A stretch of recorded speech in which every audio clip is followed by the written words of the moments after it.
you guys have heard the news by now, but Patrick Kane has signed a one-year deal with the Red Wings at $2.75 million, and while he was practicing with the Red Wings this morning in New York, how ironic, it doesn't look like he's going to be ready to play until next week. A lot of us would like to see him make his Red Wings debut tonight against his old team, the Rangers, but it's understandable for him to need more time to get geared up.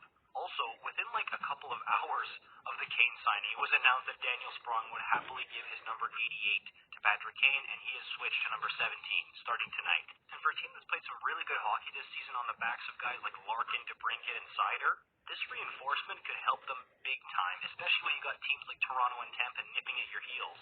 The natural fit for Patrick Kane obviously is going to be to stick up to Alex DeBrincat, but it's going to get super interesting because we're going to find out relatively quickly what Patrick Kane still has left in the tank. Me personally, I think his style of play is very conducive to still being a very good offensive player, even as he starts to get up there in age. And I really do give some credence to the idea that his dip in play last year was due to his hip problem. And even then, he showed some flashes of his old self. Remember that slap shot, almost buzzer beater? It was one of his last big moments with Chicago, and that was cool. And this guy's been such a big name for so long in the NHL that people are going to be watching him very closely. And again, this is going to be straight up popcorn here. It's going to be super interesting to see what kind of Patrick Kane the Detroit Red Wings get. And especially because there's no way Alex DeBrincat being there wasn't part of his decision. We heard about it in the summer, and even then it was like, really? He's considering Detroit? I thought it was going to be Florida, Vegas, Colorado, the Rangers, the Leafs, even his hometown of Buffalo I would have put ahead of the Red Wings. So he's got to have a pretty good idea that him and DeBrincat are going to light it up like old times.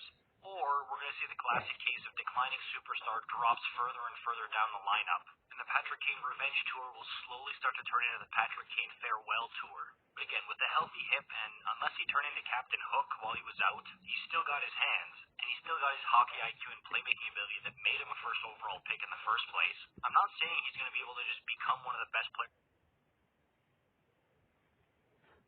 in the world again. I just think the number 88 jersey still has a lot of goals in. I think, I'm going to put my opinion, I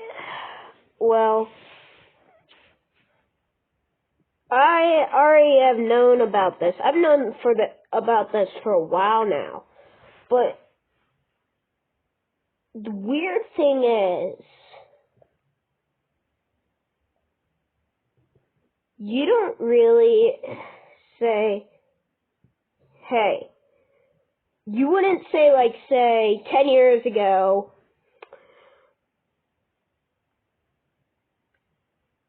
a Detroit fan wouldn't go up to a Gary Bettman. Even Gary Bettman probably would go up to a Chicago Blackhawks fan and say, hey, Patrick Kane's going to be on the Detroit Red Wings in 10 years. Yeah. So, to hear that he's going to Detroit is weird. Now, obviously my top 10 contenders was like Detroit, Buffalo, Chicago, and a re-signing with the Rangers. Actually, I thought Kane was actually already re-signed to the Rangers, but they let him go. Okay. Comments down below. Give me your Patrick Kane point predictions for this year, and what kind of player are we talking about when we're talking about Patrick Kane this year? Like, are we saying, okay, he's still elite, or are we saying, it might be time to hang him up, Patrick?